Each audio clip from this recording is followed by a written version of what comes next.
Oh, sick, another War Interest gearbox. Welcome back to Low Guido's Chop Shop. HK. No compromise. Gel ball toy. MP5 series. That's what we got on the table for you today. Let's open her up, have a look. Ooh, that is nice. That is nice. Let me get that out of the box. Now, I remember the first time I saw the HK, the 416 or 416, however you want to call it, the first one, and it came in a nice bag like this, and I remember going, ooh, a bag, comes in a bag, and I was really impressed by that. And I think that's a pretty cool thing. I know it's like it might not be high on everyone's priority list, the bag, but it is really nice. It's got a nice embroidery here. It's got places to put your patches here, and inside it's got I don't know if I'm on camera here, but you've got places where your blaster is retained. It's got gel balls, it's got an external carry handle strap, and also it's got little spots down here for additional stick mags. It does come with a drum. Let me spin this around so we can see it. It does come with a drum. I'm not particularly fond of the aesthetics of drums, but you know, that's what it's got. You got the option of stick mags later on up in there, and it comes with little Velcro straps to hold it in there. There's your safety goggles and a long battery. What is that? It's a 3-cell. Looks like an 18650 3S 18650. That'd be 11 volts, and it's got mini Tamiya connector. I'm going to whack that on charge while we start talking about this thing.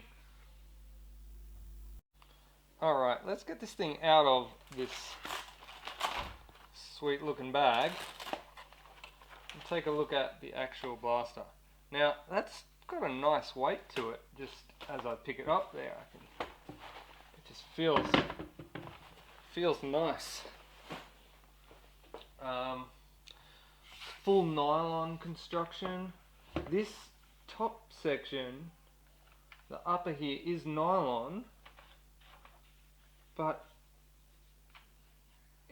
they've molded it in a smoother mold, I guess, to make it appear like metal. It does look very metallic. From a distance, you'd have to do a double take to tell whether that was metal or plastic. Yeah, it all looks very nice and solid. The markings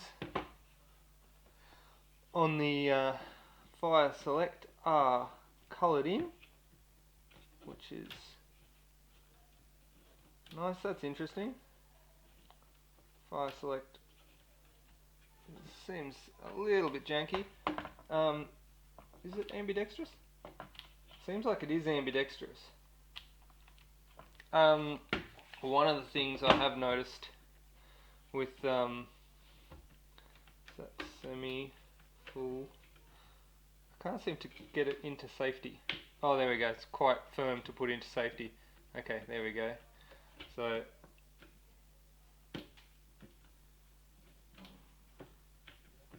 yeah, quite firm to get into safety. But it is ambidextrous, and I've noticed with a lot of the ambidextrous blasters, their selector is a little bit janky because it's got to use that mechanism with the 2 gears that goes through the gearbox shaft and have like an intermediate shaft to turn from this through here through to the other one to the other side. It is what it is, but it seems to work, so we'll go with it for now. The mag release has both the thumb release, and it looks like that on the other side you've got the button, the release button. So you can release either from that button or by the thumb release there. And it looks like the takedown pins are true to form, where you can just pop these pins and disassemble it. Alright, let's take a look at the stock here. Seems like you push it down and open her up, and that's where your battery compartment is. Quite large battery compartment. This entire stock, while suitably thick, it is also hollow and large enough to fit quite a big battery in there. So even though it comes with that skinny stick pack of 18650s, I think you could probably fit a large variety of batteries in the stock there, which is good. That's always a good thing, being able to fit bigger batteries. I hate having to field change batteries.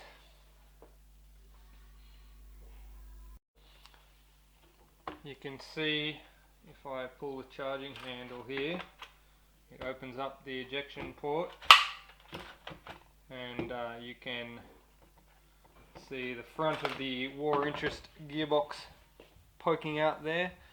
You'll notice it's not closed fully there. I think that could be just because the plunger might be sitting a little bit half cocked in there at the moment. I don't know, I haven't actually fired it yet, so I have a feeling that this will reciprocate with the piston, and will probably reset itself once it's been fired a few times. The rear sight, it's got the HK rotating rear sight here, but I notice it's really loose, and like you can't actually use it as a sight because it's like cocked to the side. So if you look down this, if you set your peephole here, you're kind of looking off on like a 10-degree angle off to the side or something. It doesn't actually look through there, but maybe, I don't know, maybe with a bit of screwdriver and reallocation here, you could sort that out. I'll have a look once I've got it opened up. Like as mentioned, the pins here make for nice easy field strip. This stock is nice and firm even with the pin out, so it's quite a tight fit. And the front handguard, that angled handguard that I'm sure has led to many fingers being shot off, just pops out with the pin at the front there as well, and you can get your front handguard off, and that will expose the barrel and faux gas block tube arrangement in the front there. It all looks very nice. Like I said, it would look metal if you didn't know any better. Even Gelsoft Warrior pointed out that it's got like fake TIG welds molded into the mold there, which even gives more realism to it. Looks quite nice. There is a cast alloy base plate here which retains the gearbox spring retainer, which is good. It's good to have a bit of bulk behind that spring, because otherwise you can have all sorts of issues with the spring at the back blowing out of the gearbox. Although I haven't seen that happen much with the War Interest gearboxes, so yeah, it's probably not much of an issue. Alright, I've got the mag here. I just filled her up with some Milkies, some LDT Milkies, which is the same brand as the blaster and the same as what came with the blaster in the red packet. Looks like this little drum is nylon, and the actual top part and the feeding door seem to be ABS, maybe some different type of plastic. Doesn't really mean much, but I just noticed that there's a different finish. The door and this seem like a shinier, harder finish, and this seems like a... Anyway, nylon. Let's load this up and get some chrono going. Alright, get the chrono on this. Initial chrono 262, 258, 260, 253, 238, 256, 262, 267. So average of 257 there. Let me give a full auto burst. Oh, we got a barrel break there. We did get a couple of odd anomalies in full auto there. We got a 307 and a 14, which are both kind of way out there. But for the bulk of it, we're looking around the 250s, 260s, around that area. Just having a look at some of the detail here. See the detail on the switches. Detail in the embossing and the receiver. Even on the top here, you can see embossed markings, HK MP5. All the details, everything down to the caliber markings here, all very nice. I noticed the sling hooks are metal.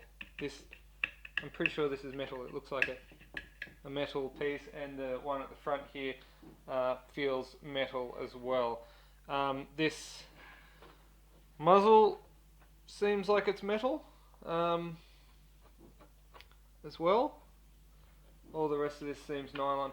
The charging handle there feels nylon.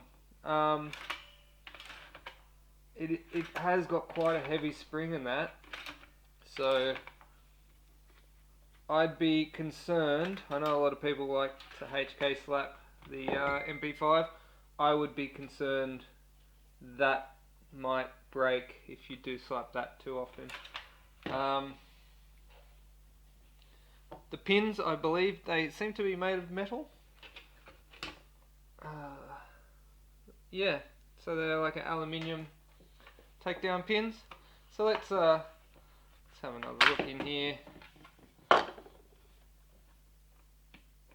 think this barrel is aluminium. I believe this is aluminium, and this upper here is nylon. That's what it feels like to me. Yes. Alright, and again, I'll take the stock off, and we'll start taking this down.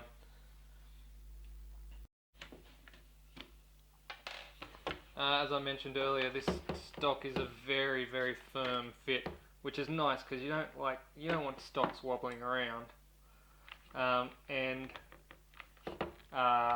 the sling mount on the back also metal. So the stock itself is nylon, metal bar and metal plate here retaining it. So that's good. I like metal sling points. Some people are on the fence as to whether metal is good or not. I mean, nylon I feel is strong enough, but metal is good for sling points, because when you're slinging the thing off you, and you're running around the bush and whatnot, if these can break off fairly easily if they're not strong enough. And that's the reason we want things that are made of metal, not to make it more angry or realistic or anything. It's just to make it stronger when we do accidentally bump into a tree in the bush or something. Yeah, it's quite nice. This is nice. Like, I know there is a one available that's got a metal upper, and to be honest, I I don't know. I mean, I can see it being cool, but I don't know if it's really that worth it. Like, if I've got to get right up in here to tell that this is actually plastic and not metal, then I mean, job done for me. That's like, it's close enough, and it looks cool enough that I don't think it's necessary to even have a metal upper. But you know, some people will disagree with me on that one. I don't know how much the metal upper costs extra, but I imagine it would probably be more expensive. Someone can fact check me on that one. Alright, let's start getting this apart. I'll probably pop the motor out first. Alright, 2 Phillips heads. Okay, that one's kind of deep. I'm going to need a skinnier screwdriver to get in there. It's in there and it's quite tight. Alright, as always, when you are undoing these, just don't forget that the motor is spring loaded. So these are quite tight, these screws. Doesn't help that I have to use a skinny screwdriver.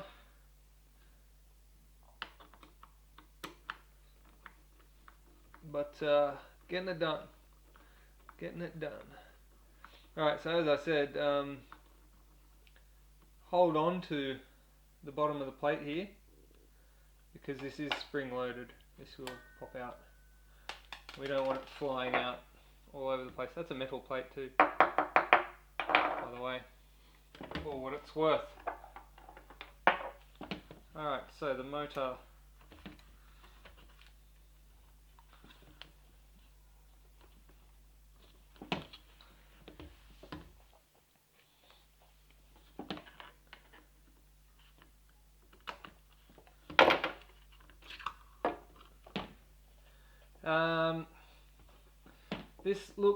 This appears to be the same sort of standard type of motor that comes in all the LDT blasters. This is the same as what was in the Scar, and it's the same as what's in the other LDT blasters. I can't name them all off the top of my head. Nylon pinion gear, which has been set too deep.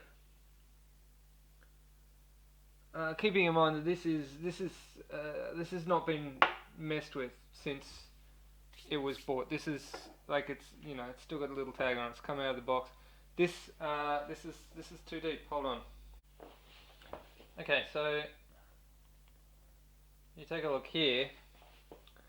You can see that the teeth are a bit mashed, particularly down this bottom section here. Now, what that is about, so with your pinion and your bevel, they kind of want to mesh like that. That's where they want to be, like that. And you can see what's happened here. Let me show you from the other side. So this is where you want your mesh to be, about there. And you can see that from the where here, the mesh has been like pushed way back into that. These nylon pinions actually come with an end cap, so to speak. So the gear actually can't be pushed too far too deep, because it's stopped by that. But if you go far enough, you start pushing and wearing that in. If you can see, I don't know if that shows up on camera as well as as I'd like, but yeah, that's an interesting, just an interesting thing that I've noted on disassembly. Other than that, it looks like a pretty standard War Interest 480 motor. Now with the motor out, there's obviously going to be some screws in there. 4 Phillips heads by the looks. They're probably number 2. It could be number 1. Number 1 seems to work. Number 1's working. That'll do. It's always worth using the right screwdriver. It's very easy to chew the heads off of screwdrivers that don't fit correctly. So that is that's a Phillips number 1 in a potentially Phillips number 2. So let me just check. Yeah, so that's actually a Phillips number 2 screw. So it's not a good practice to use the wrong size screwdriver. In a lot of circumstances with gel blasters, I find that even though it's a number 2 head, they've pressed it into like a little plastic hole or something where you can't actually fit a full-size number 2 head in. Case in point, this thing. I actually couldn't fit the head of my screwdriver into this little hole here, so I had to use the number 1 to get down deep enough in there to actually reach the screw head. While not ideal, sometimes you've got to do that, and just be careful not to over torque the screws so that you strip the heads off of them. It's never fun, stripped heads on screws. Nobody wants that. Alright, so I'm going to get these 4 screws out and then we'll continue on. Alright, next on the back here there is what looks like a cast alloy back plate here, which I would say screws into the spring retainer on the gearbox. Now this is a pretty common sort of setup with a buffer tube. It would have the screw through the center of the buffer tube holding that spring retainer. There's also a second screw in this upper bolt area, I guess you would call it. I don't know what the technical term for that is. I'm not an MP5 expert.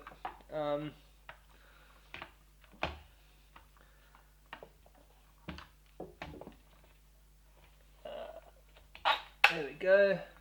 Alright, so that upper one looks like it's attached to the blowback mechanism.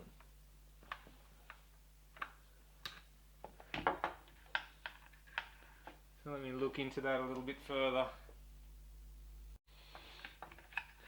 I might just have to hold this shaft while I screw from this end,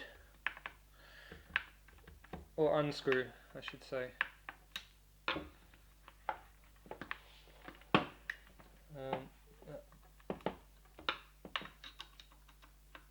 Appears loose.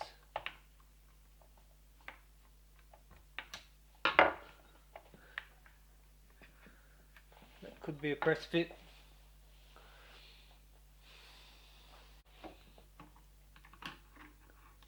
Okay, got it. And there's a washer there as well. There it goes. Now, there we go.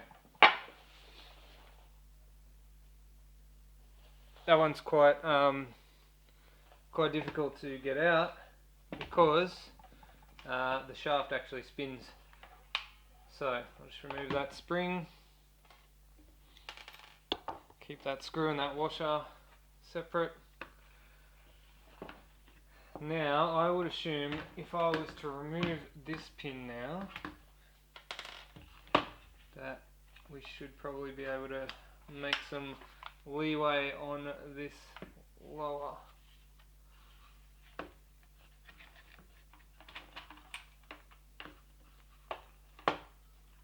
Okay, so I can get the lower back this far, and then we have the mag terminals here are fouling up on the in the mag well there. So I think what we have to do is get a little poker and pop those mag terminals out sideways so that they don't foul up on there. Okay, so once you poke these mag springs out sideways here, they can sort of tuck up in front of the gearbox, and then the whole thing can slide out backwards. That seems very annoying. Like, I can't even imagine how you're going to get them back in. I mean, they're difficult enough to poke out, but how are they going to get back in once you've... Yeah, oh, I guess we'll cross that bridge when we come to it.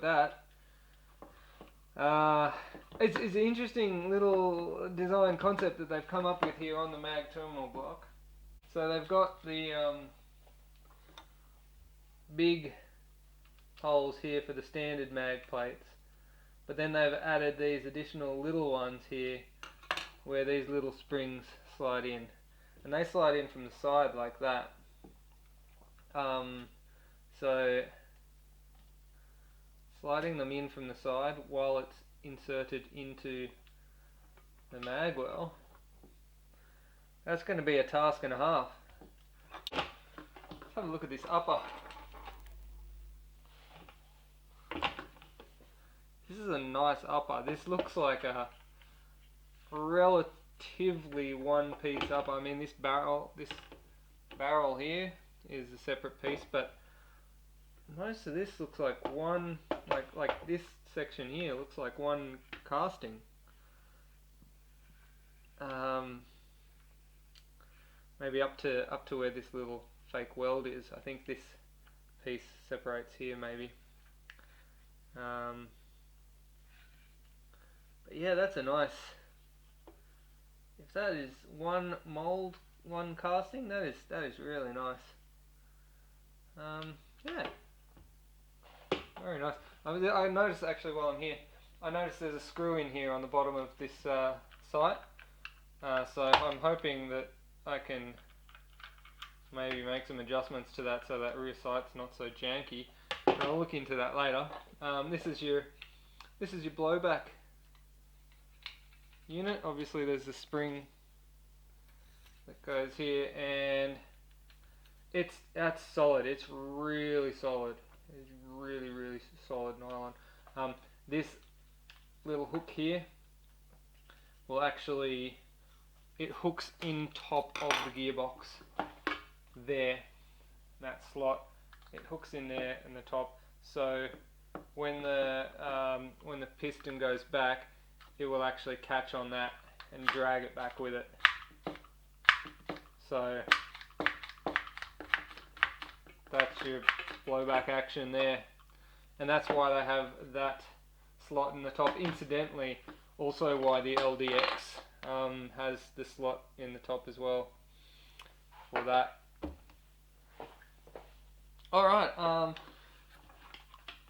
just on appearances, looks as if we have a relatively standard war interest type V2 gearbox, albeit with this slightly different mag terminal arrangement for the skinny mag terminals of the MP5. I imagine now that this is all unscrewed, this should probably just release out of here. Or is there something else? Given that it's an ambidextrous selector, there's going to be a shaft running through the gearbox, so that might trip us up a little bit. Let's have a go. Okay, so I can see here that there is a Allen screw there. Okay, so it's 1.5mm Allen screw here.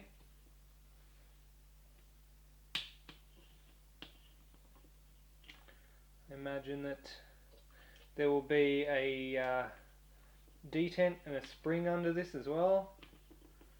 So careful when you're undoing this not to lose it.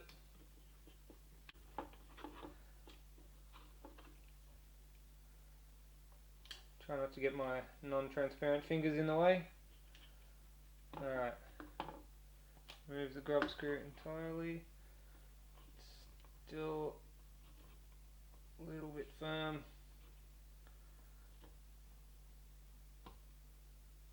Alright, and oh wow!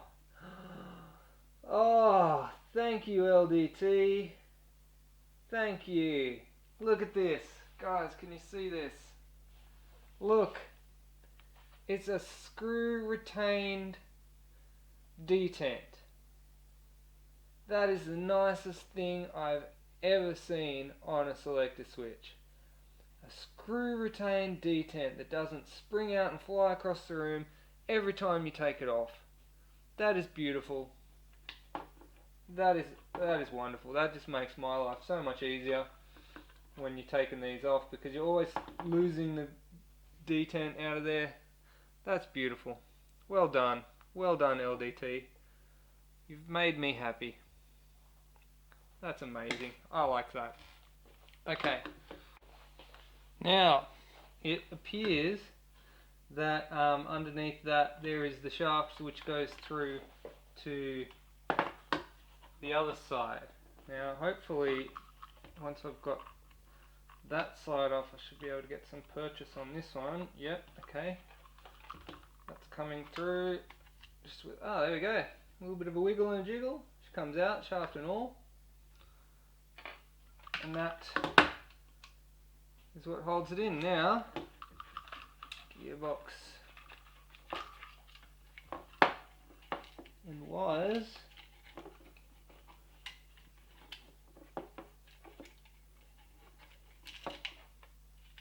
And the little selector plate, that's the little piece that goes in there, selector. All comes out. Alright, let's get all these bits out of the way and let's take a look at this box. Now, aside from the interesting ambidextrous selector plate here and the interesting mag terminal wires, it looks like a standard LDT V2 style gearbox. Appears to have nylon gears inside it.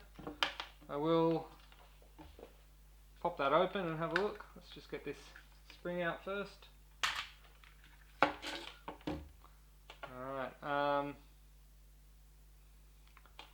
looks like a pretty average sort of spring. I think it's a standard sort of spring you find in the LDT stuff. Yeah, probably a M85. Just taking a stab at it. Yeah, we know it's good for about 260 FPS anyway, so give us a good idea. Let us now open up this gearbox, see what's inside, making it tick. And I mean, we kind of know, we kind of already know. We've opened LDT boxes before. They're all very... Alright, we've got all the screws out now. Hopefully, there always seems to be one other sneaky screw whenever you're trying to pull these apart. Let's see what's inside. Although we kind of already know what's going to be inside. It's not really going to be that much of a surprise. We have the LDT nylon gear set. we have the nylon piston with the nylon ladder, and the slot on the top, which is for the blowback feature, and all these nylon gears.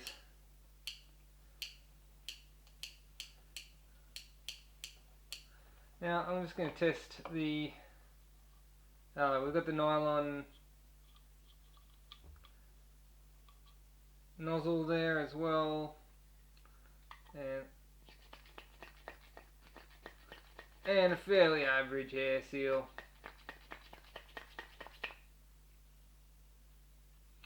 Alright,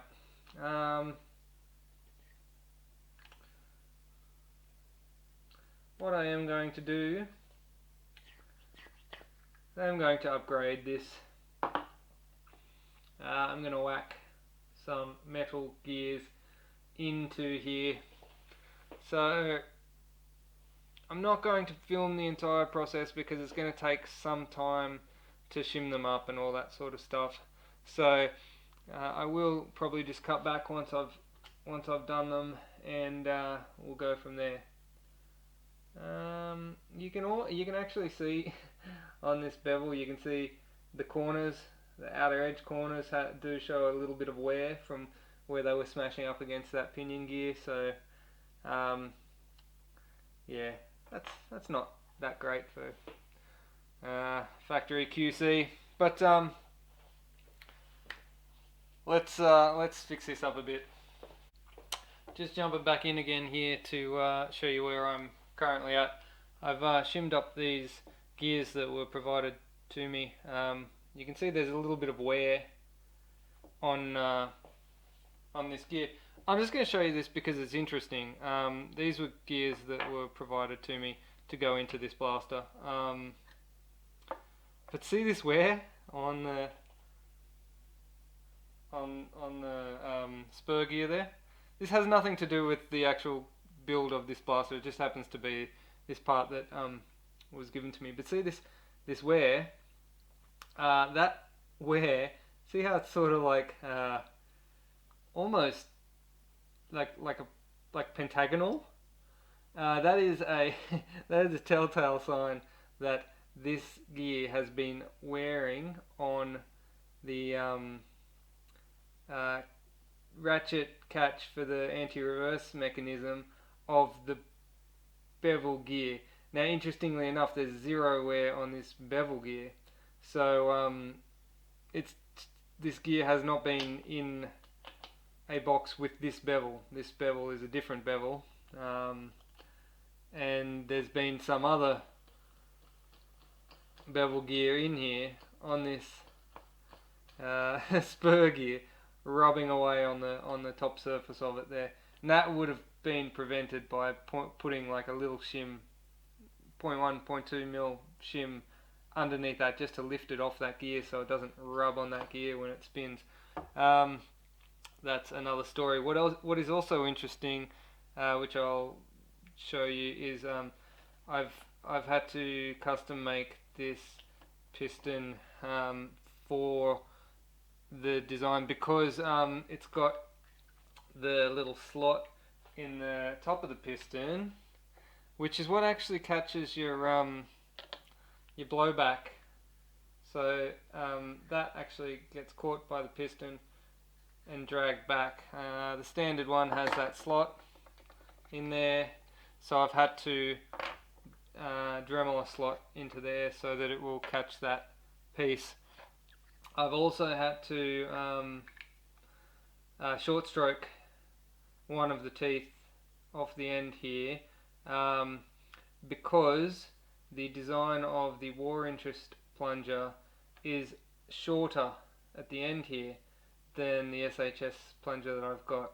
I've also taken a tooth off here for engagement, but you'll see if I was to wind this all the way back, it would actually foul in the back here if that tooth wasn't removed. So given the time frame I had, I couldn't actually source one of these original war interest parts with a metal rack.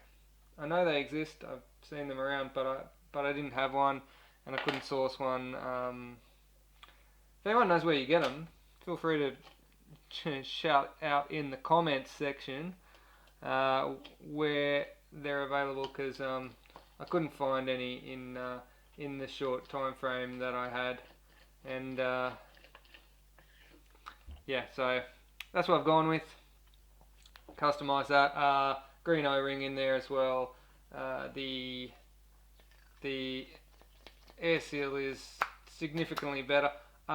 This, I've put some grease on this nozzle here. Again, it's a standard nozzle. It probably could be better if there was an O-ring in there, but again, I don't have an O-ring on me. I will put some top oil in that cylinder as well.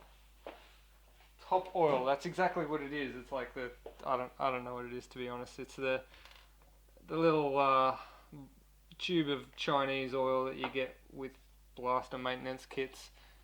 People often ask me what brand of oil it is, what weight, what viscosity. I have no idea. It's just the Chinese oil. I'll just get that up there, and then you can see now, with a bit of that oil in there, that O-ring really comes to life with the pressure that it holds. It's really nice. You can see you got the slot in the top of the cylinder as well there, which lines up with the slot in the piston to pick up that blowback. Just showing you that because if you were planning on upgrading one of these War Interest MP5s, or anything else for that matter with this gearbox in it that utilizes the blowback feature. All of the gearboxes have it, but not a lot of them actually utilize it. So if you were planning on you know, upgrading something or changing the gears or whatever, it's something you're going to have to either source one of these, or you're going to have to custom make your own like that one. I don't think it has any real adverse effect on the strength of the piston by having that slot in it. Certainly the standard ones seem to hold up. Although if you ran the metal gears on this nylon rack, you would chew it out pretty quickly. That is something that I've found happens when you run metal with nylon, and it's just one of those things. Alright, now that that's all sorted, I will put this back together. Now, with the cylinder and the nozzle and the tappet plate, make sure your nozzle's on your tappet plate for starters. The amount of people that have the nozzle disconnected from their tappet plate is quite a lot. It's quite common that people accidentally forget to attach the nozzle. Make sure your slide lines up there. The slots on the side of your piston line up with your slots in the gearbox. This tappet plate needs to tuck in around the top of the spring on the trigger. I hope I'm doing this on camera, my hand's in the way. So there is this spring there, the return spring on the trigger trolley. So the tappet plate needs to sit over the top of that, and I find it's best to kind of have this sector gear probably back about there, so that the tappet plate's not under any tension, so it's not in a position where it's being pulled on, and then you can easily get your spring over the front post there, which is what returns your tappet plate to the front. Alright, and once you've got all that in there like that, it's just a matter of dropping on the other half and putting all the screws in. Alright, let's get to that. It's also worth noting that the fin on your tappet plate can knock your shims off sometimes, so just keep an eye on that. Other than that, you can just clip it together, make sure your trigger lines up there and everything, and then pop your screws in.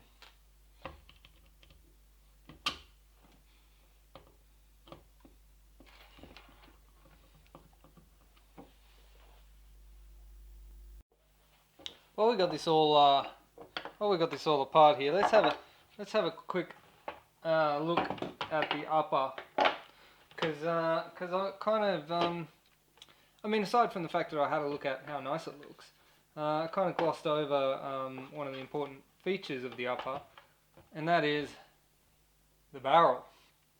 So it looks like we've got a relatively short barrel, short even for the MP5, I would say, because it doesn't seem to come the full length of the outer. It seems to stop short about here. Looks 18 to 20. Let me have a look. Yeah, so it's 18, including the bit that's in the T-piece. 18 centimeters. And the internal diameter,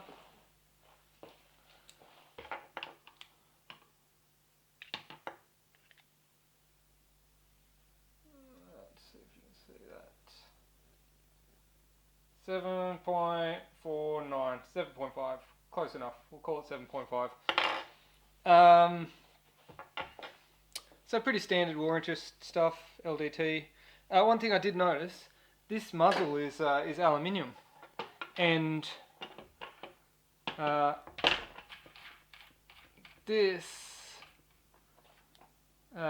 thread protector unscrews to allow you to basically attach any various attachment, whatever can or whatever you want to put on there, which is cool. I like that. You can put the if you got glow gels, you can put the illuminated infrared can that you can buy to light up the gels so you can have the tracer rounds. That's cool. I like that. That's a cool idea, having that as a feature that is standard.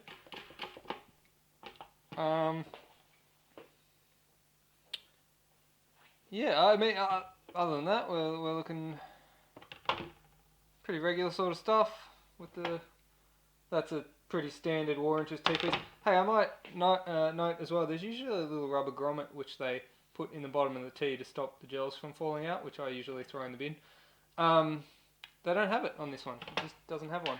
I don't know if that was a error and it's supposed to have one, or whether they just didn't bother on this model. The other thing I'm going to look at next, while we've got this upper and lower disassembled here, is the reassembly. The springs here on the mag terminals, I was worried about putting these back in, but I've found now on the way in you can actually just squash them down just enough like that. Oh, try not to bend them like I just did. And just squash them down enough so that they can pop in there like that, and then it will all just slide in and your terminals will pop into place there once they're in there, and then that will make assembly of the rest of the blaster so much easier, because I was a little bit worried there. I was a little bit worried that it was going to be a real pain. I do have to install the blowback stuff though, so might be jumping the gun a bit there. Alright, reattaching this bit is a real pain. You got to sort of hold this spring back, hold that, and then get the screw and your lock washer and tighten it in there. It's a real pain, but get there eventually. And then that bit will just slide in there, and then your retaining bolt for the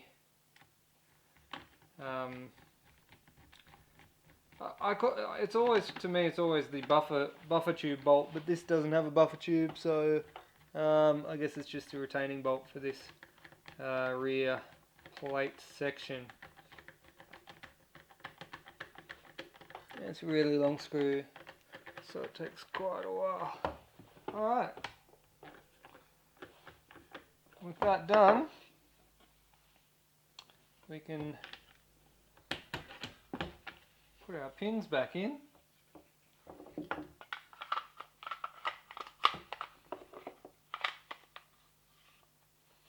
What's your most iconic MP5 moment?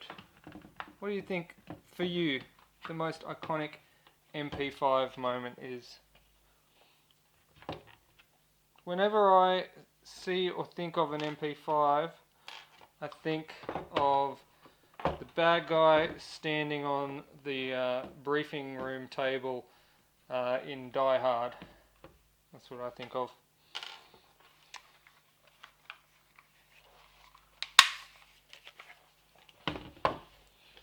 Alright, stock.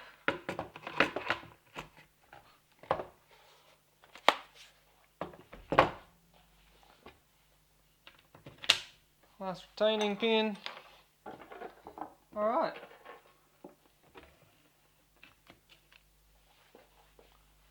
There she is. Okay, now it's time for the obligatory after modification chrono.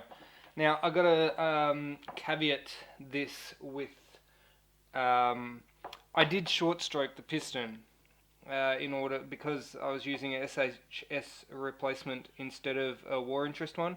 I had to short stroke it one tooth, so I did lose a little bit of FPS.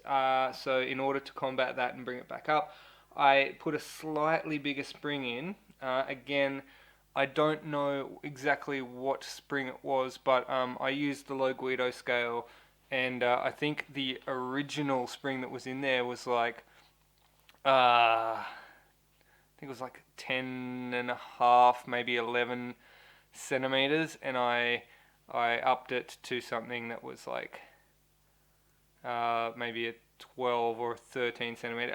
I don't know what that is in M ratings. Maybe a M90 or something. I don't know. It's too difficult to make that reference, that cross reference. Anyway, let's give this a shot. 271. Oh, hang on. Out of gels, of course. Alright, hold on. There we go. New mag. Got to prime it. Alright, 267, 274, 271, 269, 271, 274, 274. I'll give it a full auto burst as well, just for the heck of it. We got 269 on the last one. We got some 271s, 274s, 271, 271, 274. So max 276, min 265, and average of 272. I think that's nice and consistent, which is something it wasn't originally, consistent. Let's get back to the bench. I think what we've got here is very much what I've come to expect from LDT. Fantastic build quality on the actual moldings and castings of the blaster, and then a fairly average internal gearbox. Certainly has some nice. It's certainly a nice blaster. I would like to see more stock metal gears. Not because I don't think that nylon is good. I've built some pretty mean blasters running on stock nylons, but I just think for something that you want to last, I think metal gears is probably, you want to have it. But having said that, there's still many blasters that don't come stock with metal gears, and I'm not going to hold that against this. This certainly is a very nice blaster, nice construction, nice finish, and packs a decent little punch. Even out of the box on the standard gearbox, it had a pretty decent little punch. You could probably up it a little bit, change the spring, but again, you don't want to over stress those nylons. Now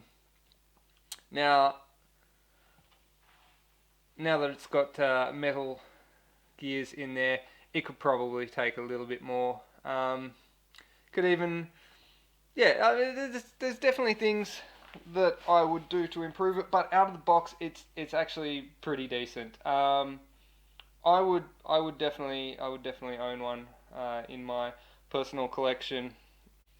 I'm gonna leave it there. Don't forget, hit me up on the face page if you're interested in a patch, and if you're kind enough, please buy me a coffee in the link below. Peace.